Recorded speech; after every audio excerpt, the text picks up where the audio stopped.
Here it is, my Amiga 500. Yes, it's a bit dirty. I have cleaned it a few times over the past couple of years. Now I'll show my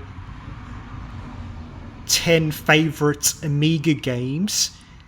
Keep in mind, I haven't played as many Amiga games as some of the other Amiga enthusiasts because I was only a kid when we got our Amiga, so I had to nag my parents to buy me games. Starting off with number 10, we have Sensible Soccer.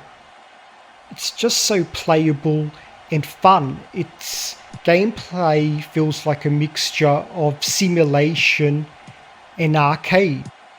You have over-the-top physics, but there's a fair amount of strategy to passing the ball, because if you want to set up quality shots on goal, you need to dissect opposition defenses, and you want to get a player in position to get a good shot away so they can get the ball past the goalkeeper, because the goalkeepers in the game are very good and they'll save just about anything.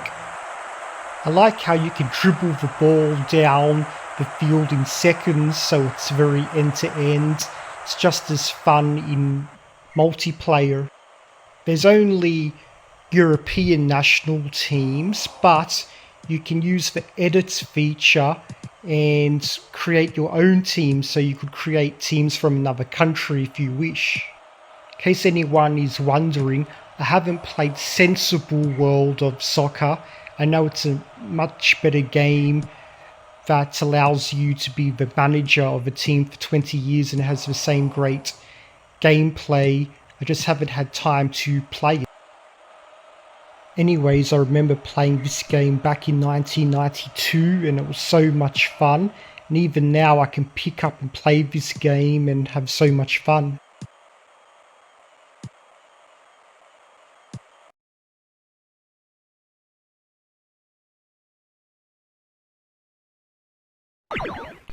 Purple Saturday might seem a bit high on my list at number 9. I guess it's the nostalgia. It was one of the first Amiga games I played, and it was just so different. An intergalactic games where with humans and aliens, and it's very psychedelic. And the games are a race around Saturn. This brain game you'll be about to see, where you've got to redirect energy into a collector and put the energy at the right place. I found the brain game very addictive and also creative. Again, it's psychedelic, and I love how all of the game uses the color purple. It's just crazy. The sound effects, the music, it's just like an alien Olympic Games on acid. As you see here, once you redirect the energy into the collector, you put the red dots there, and then when the energy goes over the red dot, it makes it like a green covering, and your opponent cannot destroy it. When it's the red dot, your opponent can still destroy it. It was just a very fun and simplistic game. The CPU wasn't difficult to beat, but there was some randomness to the game, and it was just fun. Here's the game where you want to do the time jump.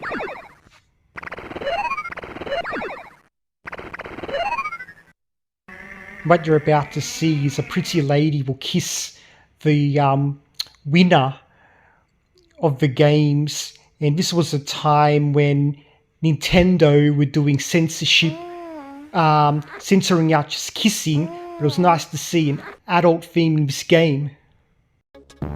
Mortal Kombat at number 8 might sound like a strange choice, but here is my reason. I had heard the Mega Drive and SNES version of Mortal Kombat was going to have its blood and fatalities removed, which was true for the SNES version. I didn't know that the Mega Drive version you could input a code for the blood and fatalities, because back in 1993 there was no internet, so if you wanted a code you had to get it out of a magazine or word of mouth, and I didn't know that the Mega Drive version you could input a code for the blood and fatalities, so I ended up asking my parents to buy the Amiga version. The Amiga version, it isn't too bad. It has better music than the Mega Drive version. Its graphics, they're a little bit choppy, it's missing some background details, but it still plays well enough. And another thing I like about the Amiga version is because we're using a joystick, and it feels a bit like the arcade, because when you played Mortal Kombat at the arcade you used a control stick, so using a joystick was fun and it actually worked well. From memory, if you wanted to do an aerial kick, you would press up forward and hold the button down. If you want to do an aerial punch, up forward, press and release the button. Performing special moves worked fine with the joystick, just made it more fun. And as you can see, the fatalities and blood are already there. You don't need to put in a code. Anyways, the Amiga version of Mortal Kombat was there for me when I needed it. Like at number 7 I have Hybris. It is also one of the first games I played on my Amiga, so there's going to be a lot of nostalgia involved. It's another Euro shooter made by a developer from Denmark, and the game screams 1980s sci-fi. You heard the music, and also by its, unlike Japanese bullet hell shoot 'em ups, in Hybris the bombs aren't the big problem. The enemy ships come at you from on top of the screen, underneath you, from the sides. You've got to adjust to their patterns. I like the variety in stages. You have the alien rocky landscape, you have the sea with battleships, and you have like this hive world with caterpillars and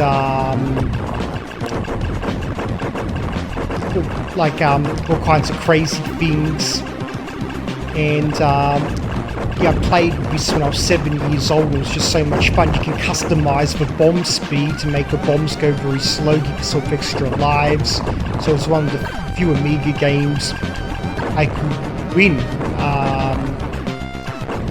Just have happy memories with this game. Agony is one of the best looking and best sounding Amiga games. It was developed by Psygnosis. Agony is one of the reasons Amiga machines are often seen as machines for artistic games. As for the gameplay, it's just a side-scrolling shooter, but look at the visuals, look at the waves, look at the colours, listen to the music. It's got a mixture of beautiful colours, the mood in the background, high fantasy, and the music gives it a sense of dark fantasy. It's got beauty, it's got darkness, it's got creativity. The game isn't long, it's about 30 minutes long, but you want to keep coming back to it. People say the game is more like a tech demo. Gameplay doesn't have a lot of depth. You just shoot your way to the end of the level and take on a boss. You do have special abilities because the bosses are much harder than the normal enemies. Most importantly, the game is fun. It's something I want to keep coming back to because artistically it still holds up. I love the way fantasy was done in the early 90s and the 80s, and Agony, it's got early 90s fantasy all about it. I just love this game. It's just one I can keep coming back to. Before there was Roller Coaster Tycoon, there was Theme Park, and I will say Roller Coaster Tycoon 2 is one of my favourite games ever, but Theme Park came out quite a number of years before it, and Theme Park was one of the last Amiga games that I played. And what's not to love about designing your own theme park? But as you expect, it's not all fun and games. You have to micromanage things. You have to make the people happy. You have to think about the prices of the food, what attractions you'll have, the entry fee, maintenance. You got to make your park profitable, but not too expensive. And like I said, you've got to keep the people happy, and there's many intricate things to think about, because the more people you bring to your park, the more things they will demand, and the more maintenance, the higher the cost, but the more money you make, and you need the people there to begin with. The game is just very relaxing. It's the type of game that you can just sit back to and relax for hours. It's not stressful gameplay. You can just sit back and admire the park you build and just look at all the people being happy in your theme park. The game does require a fair bit of thinking, but it's stimulating and it lets you think in a creative way. It's just a relaxing, enjoyable experience. Not much more I can add. I'll just let you look at some more gameplay footage and see why the game was so fun for its time.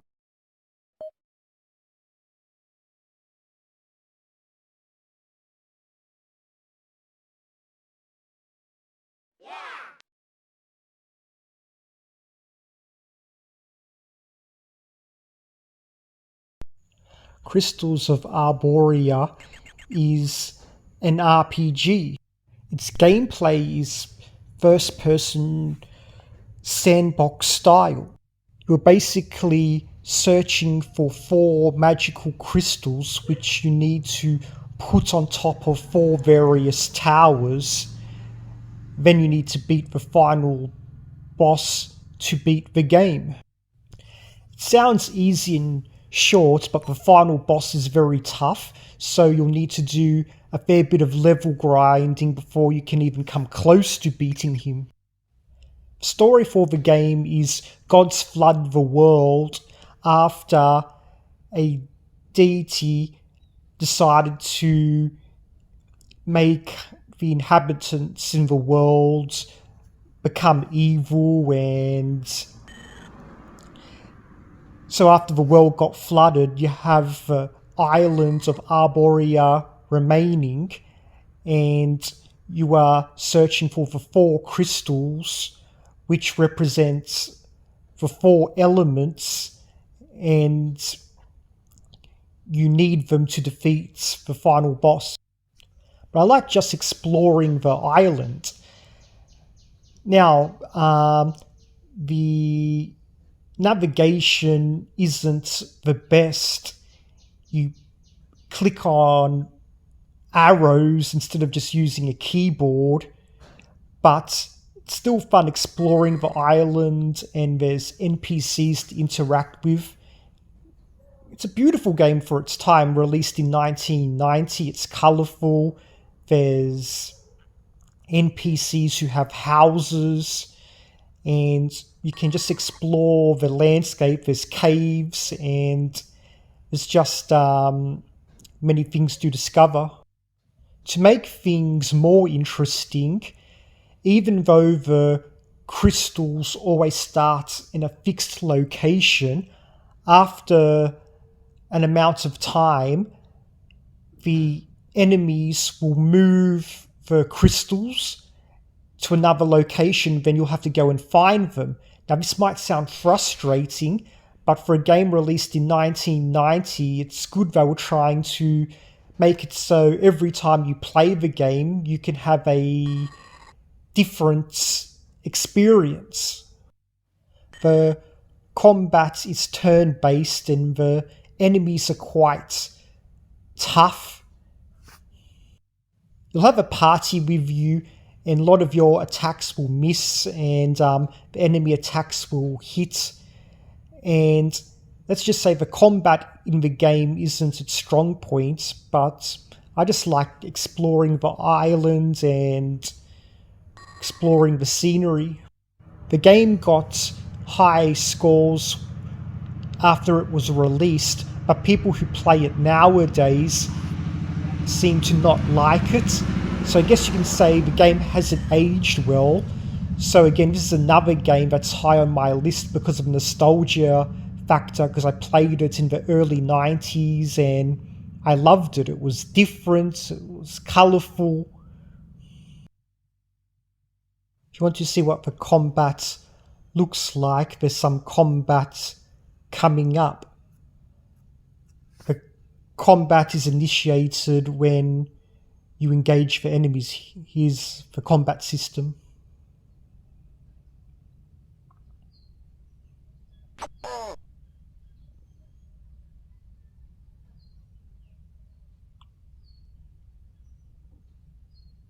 Even for its time back in the early 90s, it wasn't a great combat system, and I'm someone who loves turn-based.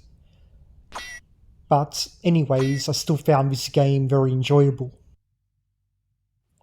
I forgot to mention this game also has a day-night cycle.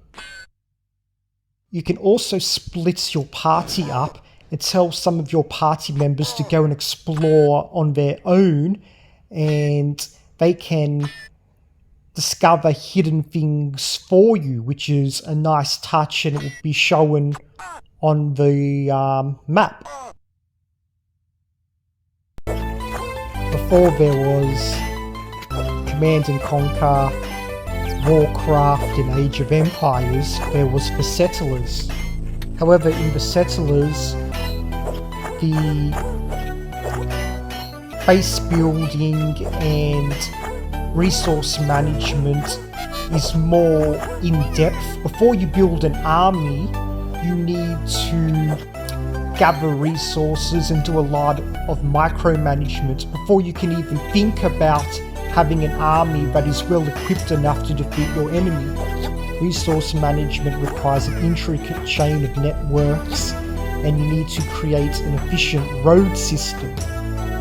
And when you do want to build an army, you need to have the right resources to equip your knights, because if your knights aren't properly equipped, they will fall in battle, and you need to train them as well.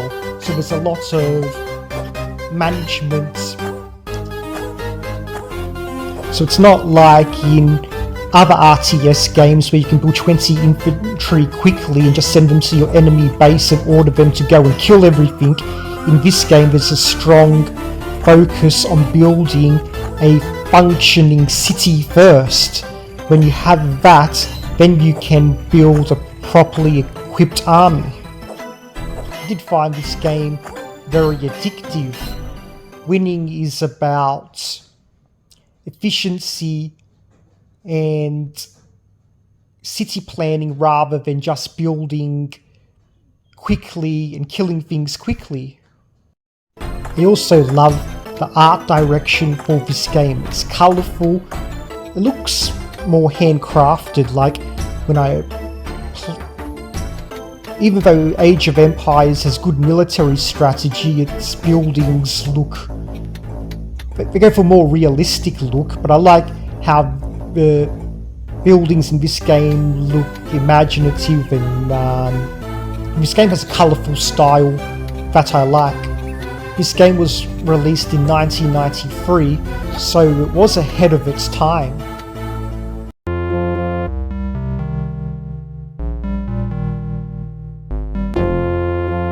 When I played Ultima 5 in 1992, I thought it was like a Zelda game but with just a more detailed world, and it got me into RPGs. I mentioned on another video how Phantasy Star 2 got me into JRPGs, but Ultima 5 got me into RPGs. Ultima 5 was released in 1988, and for its time, it had a great story. Its story is very dark, and the concept of the Shadow Lords still sends a chill down my spine. The story for Ultima 5 is connected to the other Ultima games that came out before it, but you don't need to play them to appreciate this game. In the story, you'll see how the different Shadow Lords, like the Shadow Lord of Cowardice, makes people scared and run away. There's another Shadow Lord that makes people violent, and another Shadow Lord that encourages people to steal. Basically, the turning the world evil, and there's a dark, oppressive feeling in the world. Whereas some of the other Ultima games before it had a more light-hearted feel. Like in many RPGs, you explore the world and travel to towns. In this game, you need to have conversations with NPCs and choose the right dialogue options to get information that you need, so you can find gems that are needed to defeat the Shadow Lords. The combat is turn-based, and you can find and recruit party members to make your quest easier. There's dungeons to explore, and it's done in first-person mode. Before I played this game when I was 9 years old, I had no idea that video games could have such deep stories and such detailed worlds. Even at the start of the game, you heard the dark music that sounds something like the song 1 from Metallica. I think this game was a masterpiece for its time, and it was released in 1988, and when I played it in 1992, it still felt fresh and so creative, and just at the time it was the best game I had ever played, except for one game, and that game will come up next. For number 1, it can be no other than the original Populous.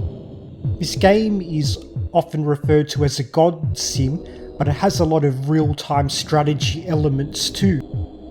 Being a god, you can build lands, inflict disasters on the people of the opposing god. When you give your people better lands, make it flat, and so they can build better buildings, especially castles, and it makes your people stronger, then it lets your mana build up, so you can use that mana to inflict disasters on the other god. And You also have a power level that's represented on the left and right side of the shield on the top right corner of the screen. Blue is for you, the good god, and red is for evil. That basically shows who's closest to winning. To win, obviously you need to kill all the people who worship the opposing god. Now, even though you can inflict disasters, much of the time the best way to kill the opposing god's people is by sending knights who will go around and will kill all the opposing god's people until the knight himself is dead. I remember me and my friends, when we played Populous, we laughed when the knights would kill the opposing god's people and burn their house down, and you see their house on fire. Me and my friends would do an evil laugh. So basically the knights are like crusaders, and yes, you do need mana to build knights. You can unleash earthquakes, swamps, volcanoes, floods, and Armageddon. Earthquakes will just damage the opposing god's buildings. A swamp, you can drown the opposing god's people in a small area, and if you drown some of the god's stronger people, especially their leader, it will deplete a lot of the god's power. And a volcano just basically puts a big mountain over the land, so it will destroy many castles and slow and down the opposing god's progress. A flood is actually a worldwide disaster. It will, all the low lands will get flooded, even your own land. And there's Armageddon, which everyone will fight to the death. And when you use Armageddon, your people will be able to build land to cross to the other gods' land, and basically your people will just go and fight the opposing god's people to the death. But in order to do Armageddon, you need a lot of mana, and you need to be very powerful, so it balances it out. However, in some of the later worlds, the opposing gods will build very fast, and they'll build many castles and have a lot of strong people, and will be able to send knights faster than you can, and can inflict disasters on you quicker than what you can do to the computer. So you have to think of other strategies to win, such as trying to get your people onto the other god's land. And if you have one person, in many of the worlds, if you have one person on the screen, you can build, so you can just click on the other god's buildings and destroy them. You can drown the people by just taking the land that the other god's people are standing on away from under their feet, and they can fall in the water. But some worlds, the water, even the lava, is not fatal. It just means they can't go anywhere until the computer will detect if you try this, and will just raise the land.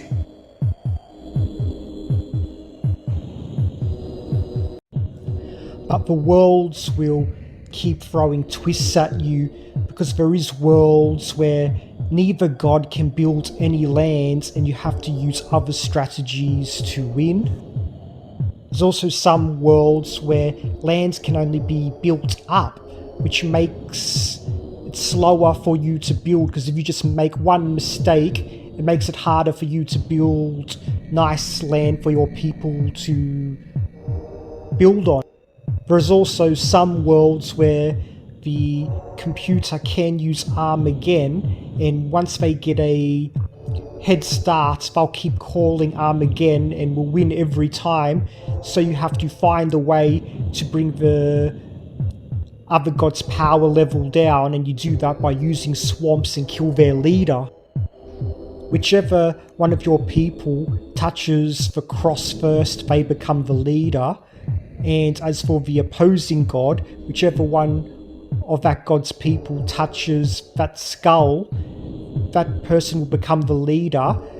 And people will merge with the leader, they'll like fuse with them, and the leader will become stronger and stronger. And if you can kill their leader, you will weaken the god. And like I said, if you use swamps, the leader can fall in the swamp because people cannot see where the swamps are.